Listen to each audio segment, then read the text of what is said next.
بے شمار لوگوں کی فلاح کے، لوگوں کی ریلیف کے کام چل رہے ہیں، اور ہم جو ہے سمجھتے ہیں کہ لوگوں کی خدمت جو ہے یہ اللہ کی رضا کا، اللہ کی خوشنودی کا ایک ذریعہ ہے۔ تو اس لیے ہم کوشش کرتے رہتے ہیں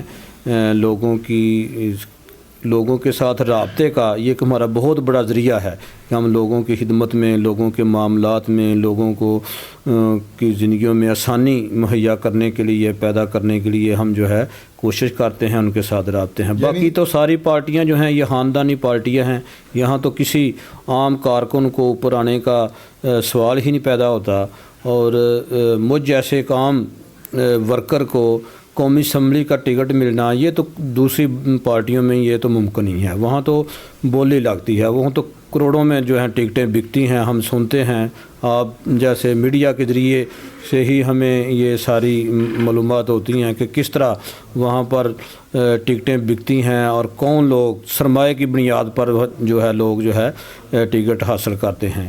یہاں پہ بھی یہ آپ کو میں بتاتا چلوں کہ یہاں پر صوبائی حلقہ جو ہے ایک بالکل نیا امیدوار جو ہے اس نے مسلم لیگ نے نامزد کیا ہے، جو اس حلقے کا رہائشی بھی نہیں ہے۔ اس لیے باقی جماعتیں جو ہیں وہ تو اپنے وسائل کے زور پر جو ہے وہ ٹکٹ حاصل کرتے ہیں، اور مسلط جو ہے لوگوں پر جو ہے وہ مسلط ہو جاتے ہیں۔ تو اصل تو جمہوری پارٹی ایک دیانتدار پارٹی، ایک عوام میں جڑیں رکھنے والی پارٹی وہ تو جماعت اسلامی ہے۔ صحیح۔ جماعت اسلامی آپ نے جیسے بڑے عرصے کے بعد اتحادی سیاست کو چھوڑ کر اب مکمل طور پر سولو فلائٹ پہ ہے، پہلی بار پورے پاکستان میں قومی اور صوبائی سطح پر الیکشن میں آئی ہے۔ آج سمجھتے ہیں کہ یہ فیصلہ بھی ٹھیک تھا، اور جماعت اسلامی کا یہ فیصلہ آج درست ثابت ہوگا 8 فروری کے بعد؟ جی میں سمجھتا ہوں یہ جماعت اسلامی کا بہت اچھا فیصلہ ہے۔ اس سے ہمارے کارکن کو حوصلہ بھی ہوا ہے، اور ہمارا کارکن خوش بھی ہے کہ وہ اپنے نام پر اور اپنے جو جماعت کا مقصد ہے اس کے تحت جو ہے وہ الیکشن میں آیا ہے، اور الیکشن کے لیے کوشش کر رہا ہے۔ اس سے پہلے تو ہم اتحادی سیاست میں تھے، دوسروں کے لیے کوشش کرتے تھے، دوسروں کی طاقت کو جو بڑھانے کا ہم جو ہے ذریعہ بنتے تھے، اور ہم نے اس کا ہمیں بارہا تجربہ ہوا ہے کہ باقی اتحادی جماعتوں میں جب لوگ طاقت میں آ جاتے ہیں، منتخب ہو جاتے ہیں، تو وہ اپنے منشور سے ہٹ جاتے ہیں۔ وہ منتخب ہونے سے پہلے جو ایک اتحاد کا منشور جو طے کیا جاتا ہے، ایک پبلک کو منشور بتایا جاتا ہے، تو وہ پیچھے ہٹ جاتے ہیں، اور اس میں ذاتی اور غرض ان کی جو ہے غالب آ جاتی ہے۔ تو ہم سمجھتے ہیں کہ اتحادوں میں ہمیں وہ مقاصد حاصل نہیں ہو سکے کہ جو جماعت اسلامی اس ملک کو اسلامی نظریاتی جو ہے طاقت دیکھنا، فلاحی ریاست بنانا چاہتی ہے، وہ ہمیں اتحادوں کی سیاست میں جو ہے وہ مقاصد ہمیں نہیں حاصل ہو سکے۔ وزیر آباد میں آپ سینکڑوں خاندان ایسے ہیں جن کی جماعت اسلامی وزیر آباد کفالت بھی کرتی ہے، ایسی نوجوان ہیں، بچے یتیم ہیں جن کے تعلیم کا ذریعہ بھی ہے، ایسی بیوہ خاتون بھی ہیں جن کی ماہانہ آمدن کا ذریعہ بھی ہے، لیکن کبھی بھی جماعت اسلامی نے ان لوگوں سے یہاں پہ ووٹ نہیں مانگا، کبھی یہ لالچ رکھ کے کہا نہیں ہے کہ آپ ہمیں ووٹ دیں گے تو ہم آپ کی یہ کفالت کر رہے ہیں۔ اس کے جتنے لوگوں کو آپ یہاں پہ مدد کرتے ہیں، کروڑوں کے سالانہ یہاں پر خرچ ہے، اگر وہی لوگ آپ لوگوں کو ووٹ دیں تو کیا انقلاب نہیں آ جائے گا؟ لیکن آپ لوگوں نے باقاعدہ طور پہ اس کے اوپر کام نہیں کیا، نہ آپ نے کبھی لالچ رکھ کے یہ اب مقصد آپ کا، یہ لوگوں کا ذہن میں کچھ سوال ایسے اٹھتے ہیں کہ اتنا کچھ کرنے کے باوجود لوگ ووٹ نہ دیں، اس کی کیا وجہ سمجھتے ہیں؟ دیکھیں یہ کام جو ہے ہم یہ صرف الیکشن کے لیے تو ہم یہ کام نہیں کرتے، یہ تو ہم اپنے رب کو راضی کرنے کے لیے، اپنے رب کی خوشنودی حاصل کرنے کے لیے اور اللہ کا حکم سمجھتے ہوئے ہم لوگوں کی جو ہے فلاح کا، لوگوں کی مدد کا کام کرتے ہیں۔ جس طرح آپ نے بتایا کہ اس وقت بھی ہم تقریباً 300 یتیم بچے ہیں جن کی جماعت اسلامی وزیر آباد کفالت کر رہی ہے۔ اس وقت تقریباً 700 کے قریب ایسے بیوہ اور کمزور خاندان ہے جن کا ماہانہ وظیفہ جماعت اسلامی جو ہے اس کا لگایا ہوا ہے۔ اسی طرح اجتماعی شادیوں کا معاملہ ہے. ہم نے چند سال پہلے ایک پروجیکٹ شروع کیا کہ ہم لوگوں کو امداد دینے کی بجائے لوگوں کو اپنے پاؤں پر کھڑا کریں. ہم نے بلا سود قرضے نوجوانوں میں کو دیے اور تاکہ وہ اپنا کاروبار کر سکیں اور اپنے خاندان کی کفالت کر سکیں. تو ہم یہ سارے کام جو ہے بلا تفریق کرتے ہیں. اس میں نہ کوئی مذہب کا، نہ کوئی مسلک کا، نہ کوئی سیاست کا اس میں کوئی عمل دخل نہیں ہے. ایک سسٹم ہے، اس سسٹم میں جو لوگ آتے ہیں ان کی ہم جو ہے مدد بھی کرتے ہیں اور ان کو جو ہے ریلیف پہنچاتے ہیں. ہماری یہ خواہش تو ہے کہ یہ سارے لوگ جو ہے اس ملک کو میں جو ہے قامت دین کا کام جو ہے، اس ملک کو اسلامی فلاحی ریاست بنانے کا جو کام ہے اس میں یہ ہمارے ساتھی بن جائیں.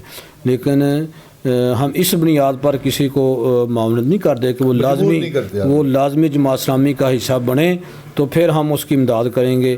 یہ قطعاً ہمارے جو ہے پیش نظر نہیں ہے. اور الحمدللہ اس معاشرے وزیر آباد میں اور گرد و انواع میں لوگ جماعت اسلامی کی جو ریلیف کی لوگوں کی بہبود کے جو کام ہیں لوگ دیکھتے ہیں، اس کو سراہتے بھی ہیں، پسند بھی کرتے ہیں.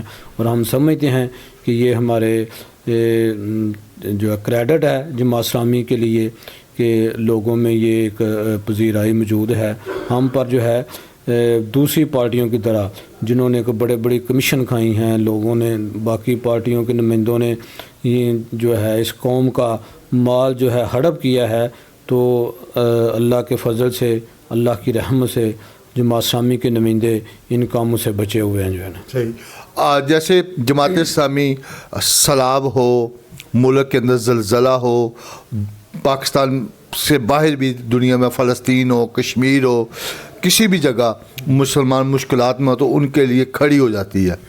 تو اگر آپ لوگوں کو پاکستانی عوام موقع دے تو جیسے بغیر منتخب ہوئے آپ لوگ رفاع امہ کے، پاکستانی قوم کے کام کرتے ہیں، اگر موقع ملے تو یہ انقلاب برپا کرنے کے لیے آپ کے پاس پوری تنظیم، پورا سسٹم، ہر چیز موجود ہوگا؟ جی بالکل جی. جس طرح آپ دیکھتے ہیں کہ اس ملک میں کبھی بھی کوئی ایسا معاملہ ہو، وہ سیلاب ہو، وہ زلزلہ ہو، وہ کرونا کی وبا ہو، کوئی ایسا معاملہ ہو، جماعت اسلامی سب سے آگے ہوتی ہے. جماعت اسلامی کی پوری تنظیم اس معاملے کو سنبھالنے کے لیے، لوگوں کو ریلیف دینے کے لیے، لوگوں کو کے مسائل کو حل کرنے کے لیے موجود ہوتی ہے. نہ پاکستان میں، نہ صرف پوری دنیا میں. یہ پچھلے دنوں ترکی میں زلزلہ آیا تو وہاں پر جو ہے جماعت اسلامی الخدمت فاؤنڈیشن کے نام پر پہنچی. ابھی جو فلسطین کا معاملہ چل رہا ہے تو جماعت اسلامی کی الخدمت فاؤنڈیشن نے کم و بیش 4 چارٹر طیارے جو ہیں سامان کے بھجوائے ہیں. جماعت اسلامی کے سینٹر مشتاق خان صاحب خود یہ سامان لے کر ترکی کے بارڈر پر پہنچے ہیں اور وہاں جو ہے ان کے حوالے کیا ہے. تو ہم سمجھتے ہیں کہ اس قوم کو جہاں کہیں بھی کوئی مشکل پیش آئی ہے، جماعت اسلامی وہاں پر موجود ہوئی ہے. جماعت اسلامی نے آگے بڑھ کر جو ہے ان کے معاملات جو ہے ان کو شیئر کیا ہے. اگر یہ قوم جماعت اسلامی کو موقع دے تو انشاءاللہ تعالی یہ جماعت اسلامی اس قوم کو مایوس نہیں کرے گی. اور جو اس وقت جو معیشت کی صورتحال ہے وہ انشاءاللہ یہ جماعت اسلامی کی دیانتدار، امانتدار اور اہل قیادت جو ہے اس کو سنبھالے گی. صحیح. سینٹر مشتاق احمد خان اکیلے اس وقت رکن تھے سینٹ کے، جماعت اسلامی کے، لیکن وہ آواز بن کے ابھرے. کوئی بھی غیر اسلامی، غیر اخلاقی قانون سازی کو ہونے نہیں دیا. اگر ہوا تو اس کے خلاف ڈٹ کے کھڑے ہوئے. اس کے متبادل انہوں نے ہمیشہ قانون سازی کرنے کے لیے مسودہ پیش کیا.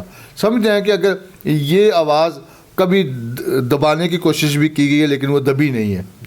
جی بالکل اسی طرح جی، جس طرح آپ نے کہا ہے کہ جماعت اسلامی کا بے شک ایک ہی ممبر کیوں نہ ہو، اس نے حق ادا کیا ہے.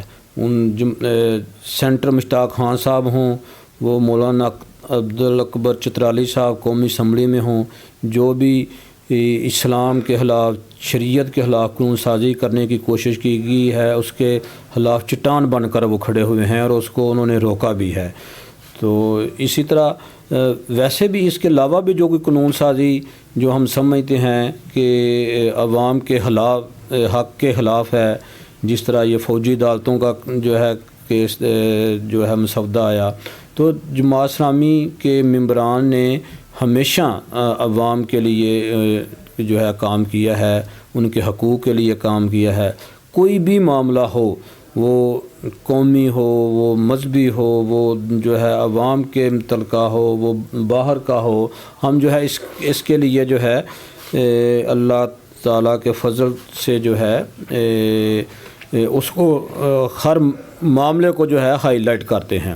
تو سینٹر ہمارے جو سابق سینٹر سراج الحق صاحب میر جماعت اسلامی پاکستان جو ہیں، وہ جس طرح 2 ٹینور جو ہے صوبائی جو ہے وزیر خزانہ بھی رہے، انہوں نے بہترین مینجمنٹ کی اپنی وزارت میں بھی اور سینٹ کے بھی اندر بھی، انہوں نے بے شمار معاملات کو حل جو ہے معاملات کو اٹھایا۔ تو ہمارے ممبران نہ صرف ان قانون سازی میں شریک ہوتے ہیں بلکہ ان کے متبادل جو ہے پیش کرتے ہیں۔ یہ نہیں کہ ہم صرف تنقید کرنے والے ہیں، ہم متبادل نظام رکھتے ہیں، ہم متبادل جو ہے اللہ اور اللہ کے رسول صلی اللہ علیہ وسلم کی شریعت کے مطابق جو ہے جو قانون سازی ہے اس کے جو ہے مکمل جو ہے اس کے متبادل جو ہے قانون مسودے گورنمنٹ کو اور اسمبلیوں میں پیش کیے ہیں، لیکن یہ ہمارے حکمران ہیں یا ہمارے یہ نمائندے ہیں کہ جو اسلام کے مطابق جو قانون سازی ہے اس میں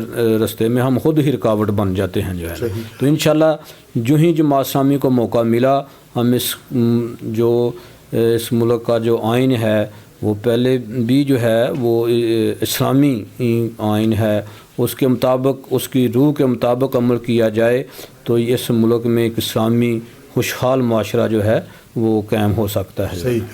آپ کا جو علاقہ ہے، جو آپ کا حلقہ ہے، وہ ایک دیہاتوں پہ مستحق ہے، 2-3 شہر ہے اس کے اندر، اور زیادہ تر لوگ زراعت کے شعبے سے وابستہ ہیں، اور ایک ہی خاندان پچھلے کئی ٹرنیور سے یہاں پہ اقتدار میں ہے، صوبائی اسمبلی ہو یا قومی اسمبلی ہو، لیکن اس کے باوجود یہاں کے جو حالات ہیں، اس کے لیے ترقی کے جو معاملات ہیں وہ طے نہ ہو سکے۔ کوئی بڑا degree college, university, degree college یا ہاسپٹل بڑے لیول کا کوئی نہ بن سکا، نہ بچوں کے حوالے سے علاج کے لیے، یہ تمام مسائل، سپورٹس کے حوالے سے بھی کوئی بڑی یہاں پہ ایکٹیویٹیز کے لیے کوئی بڑا اسٹیڈیم نہ بن سکا، لیکن اس کے باوجود وہی خاندان بار بار منتخب ہو کے آ جاتا ہے۔ اس کے حوالے سے آپ کے پاس کیا پلان ہے؟ دیکھیں جی، یہ آپ جو پچھلے 15 سال سے جو ہے یہاں پر مسلم لیگ کے ہی نمائندے جو ہے منتخب ہوتے رہے ہیں، تو وہ تو اربوں روپیہ بتاتے ہیں جی ہم نے یہاں پر جو ہے یہ پروجیکٹ کیے ہیں۔ تو میں سمجھتا ہوں یہ وزیر آباد کی عوام جو ہے ان کے ساتھ یہ بہت بڑا ظلم کیا گیا ہے کہ اس قوم کے اربوں روپیہ جو ہے ان کو ضائع کیا گیا ہے۔ یہاں پر اس وقت بھی ٹوٹی ہوئی سڑکیں ہیں، یہاں اس وقت بھی جو ہے سیوریج کے مسائل ہیں، ہر دیہات جو ہے وہ سیوریج کے پانی میں جو ہے وہ گرا ہوا ہے۔ وزیر آباد شہر جو ہے اس میں سیوریج کے مسائل ہیں۔ اب ستم یہ ہے کہ یہاں پر سال سے زیادہ یہاں کی روڈوں کے اوپر جو ہے سیوریج کا پانی کھڑا ہے، یہاں پر صاف پانی کا تو نام و نشان نہیں ہے، گندا ترین پانی ہے وزیر آباد شہر کے اندر، اور یہاں کی آبادی جو ہے یہ گندا پانی پینے پہ مجبور ہے جو ہے۔ یہاں پر صحت کے معاملات ایسے ہیں کہ آئے دن سول ہسپتال میں کرپشن کے کیس جو ہے، چوری کے کیس جو ہے منظر عام پر آتے رہتے ہیں، لیکن کوئی یہاں پہ پوچھنے والا نہیں ہے۔ یہاں پر اندھیر نگری ہے، یہاں کرپٹ نظام ہے، یہاں کے نمائندے جو ہیں یہ خود سسٹم کے حصہ دار ہیں، اس کو کوئی یہاں کی عوام جو ہے بے یار و مددگار ہے۔ یہاں پہ پٹوار خانے بکتے ہیں، یہاں پر تھانے بکتے ہیں، یہاں پر کسی شریف آدمی کی کوئی سنوائی نہیں ہے۔ کسی ادارے میں چلے جائیں، یہاں پہ رشوت کے بغیر کسی شریف آدمی کا کام نہیں ہو سکتا۔ تو یہ ایک اندھیر نگری جو ہے، یہ میں سمجھتا ہوں کہ یہاں کے منتخب نمائندے اس کے مجرم ہیں، یہ ان کی سرپرستی میں سب جو ہے ہوتا رہا ہے۔ تو اس وقت جو ہے الیکشن میں عوام بیدار ہے، عوام ان سے تنگ ہے۔ ان سابقہ حکمرانوں نے جو یہ کرپشن کا ماحول جو پیدا کیا ہوا ہے، یہ جو مہنگائی کا جن ہے، یہ جو لوٹ مار کا بازار ہے عوام اب ان سے تنگ ہے. اب عوام جو ہے جانتی ہے کہ ہمارے مسائل کا اگر حل ہے تو جماعت اسلامی کی دیانتدار قیادت کے پاس ہے. وہی جو ہے ہمارے مسائل جو ہے اس شہر کے، اس علاقے کے اور اس ملک کے مسائل وہی جو ہے دیانتدار قیادت، جماعت اسلامی کی قیادت جو ہے وہی حل کرے گی. صحیح. جیسے آپ نے خود کہا کہ جماعت اسلامی ہی تمام مسائل کا حل نکال سکتی ہے. آپ کا جو شہر ہے وہ صنعتی لحاظ سے بھی ایک تاریخی پس منظر رکھتا ہے، اور مولانا ظفر علی خان، مولانا جوہر علی خان بڑی قدوار شخصیت اس شہر سے ہے. اس کے باوجود یہاں پر اسکینڈل بھی آئے، ثانیہ عمران خان بھی یہاں پہ ہوا، اس کے علاوہ اور بھی معاملات ہوئے. کیا آپ سمجھتے ہیں کہ موجودہ دور میں جماعت اسلامی جس جو حالات ہیں ملک کے بحران ہے کا حل ہے اس کے پاس کہ ان تمام بحرانوں سے جماعت اسلامی اس ملک کو نکال سکتی ہے؟ جی بالکل. یہ جماعت اسلامی کے پاس ان تمام جو ہے بحران جو ہیں ان کا حل موجود ہے. ہم سمجھتے ہیں کہ یہ بہت جو ہے آسانی کے ساتھ یہ حل کیے جاتے ہیں. یہاں پر جو ہے حکمرانوں کی جو عیاشیاں ہیں ان کو ختم کیا جائے. یہاں پر جو ہے ان کے جو پروٹوکول کلچر ہے اس کو ختم کیا جائے. یہاں پر جو بااختیار جو لوگ ہیں ان کی جو مراعات ہیں ان کو ختم کیا جائے. یہاں پر جو 550 ارب کی فری بجلی جو ان بااختیار لوگوں کو فری دی جاتی ہے ان کو ختم کیا جائے. تو یہ چیزیں اگر ختم کر دی جائیں تو یہ تو ایک بہت بڑا جو ہے ایک رقم ہے، بہت بڑی اماؤنٹ ہے، اور اس کو ہی ہم عوام کی فلاح کے لیے استعمال کر سکیں. عوام کی جو ضروریات جو ہیں اس سے جو ہے دور ہو سکتی ہیں اور یہ تمام مسئلے جو حل ہو سکتے ہیں. اصل چیز نیت کی ہے، اصل چیز ارادے کی ہے. تو یہ کرنا ہی نہیں چاہتے. یعنی آئی ایم ایف سے بھی جان چھوٹ سکتی ہے. آئی ایم ایف سے ہم جماعت اسلامی نے تو گورنمنٹ کو جو پی ڈی ایم کی حکومت تھی اس کو باقاعدہ پلان دیا تھا کہ آپ ظالموں کیوں آئی ایم ایف کے پاس جاتے ہو، آپ اپنا یہ پروٹوکول کلچر ختم کرو.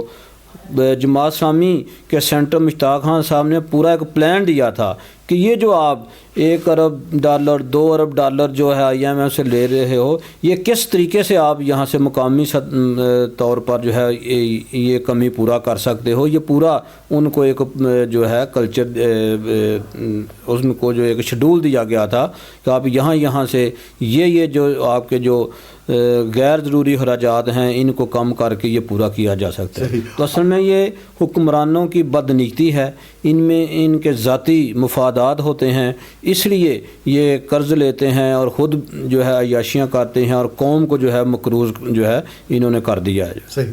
آخر پہ یہ بتا دیں کہ 8 فروری کو ترازو کا آپ کا نشان ہے.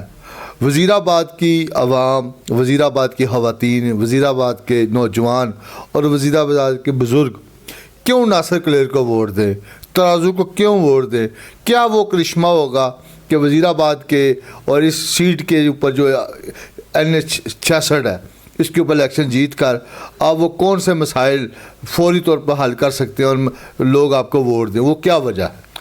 دیکھ جی، میں سمجھتا ہوں کہ جو اس وقت صورتحال ہے کہ عوام ہمارے ساتھ ہے، بہت بڑے بڑے دڑے جو ہے اس وقت عوام کے ہمارے ساتھ مل رہے ہیں، عوام میں پذیر آئی ہے. تو میں آپ کے توسط سے یہ NH 66 کی عوام کو اپیل کرنا چاہتا ہوں کہ آپ 8 فروری کو گھروں سے نکلیں، جماعت اسلامی کو ووٹ کاسٹ کریں، ترازو کو ووٹ کاسٹ کریں، کامیاب کریں. انشاءاللہ تعالی میں منتخب ہو کر اس حلقے کے جتنے بھی جو اس وقت مسائل ہیں، جس طرح یہاں پہ صاف پانی کا مسئلہ ہے، جس طرح یہاں پر سیوریج کے مسائل ہیں، یہاں پر جو سرکاری تعلیمی ادارے جو خستہ حال ہیں ان کو بہتر کروں گا. یہاں پر جو امن و امان کا مسئلہ ہے، یہاں پر جو لوگوں کے سرکاری دفاتر میں جو کام نہ ہونے کی جو شکایتیں ہیں، یہ سارے مسئلے جو ہے حل ہوں گے. تو میں عوام سے اپیل کروں گا کہ آپ 8 فروری کو لازمی گھروں سے نکلیں، اپنا ووٹ جو ہے یہ جو ووٹ کی مانند ہے یہ دیانتدار امیدوار کو جو ہے دیانتدار پارٹی کو جو ہے اس کو کاسٹ کریں اور انشاءاللہ تعالیٰ اس حلقے کی نہیں پورے ملک کی قسمت بدلے گی. بہت شکریہ جی، بہت شکریہ. میرے ساتھ تھے موجود ناصر محمود کلیر صاحب جو N66 سے جماعت اسلامی پاکستان کے امیدوار ہیں وزیر آباد سے، اور ان کا کہنا ہے کہ ملک کی تقدیر بدلنے کے لیے اس کا صرف حل جماعت اسلامی کے پاس ہے. جماعت اسلامی ہی اس ملک کو ان تمام بحرانوں سے نکال سکتی ہے. اس ملک کی تعمیر و ترقی، فلاح و بہبود کا حل صرف جماعت اسلامی کے پاس ہے. اور ان کا کہنا تھا کہ وزیر آباد کے اندر جو کئی سالوں سے کئی الیکشنوں سے ایک ہی پارٹی ایک ہی قبیلہ اس میں قابض ہے، اس سے چھٹکارے کا ایک ہی حل ہے کہ 8 فروری کو اپنے گھروں سے نکلیں، نوجوان، عورتیں، خواتین اور ساتھ میں بوڑھے، تمام جو یہاں کے باسی ہیں وہ 8 تاریخ کو اپنے گھروں سے نکلیں. ترازو کے نشان پہ وہ کہتے ہیں کہ مور لگائیں اور اپنے شہر کی، اپنے اس علاقے کی اور اپنے اس ملک کی تقدیر کا فیصلہ کریں، اور انشاءاللہ ہم آپ کو مایوس نہیں کریں گے. تمام مسائل کا حل جماعت اسلامی کے پاس ہے، ان کا یہ کہنا تھا. مجھے امید ہے آپ کو میں نے جو سوال اٹھائے ہیں آپ کی وہ ترجمانی کی ہے. مجھے دیجیے اجازت، اگلے پروگرام تک کے لیے اللہ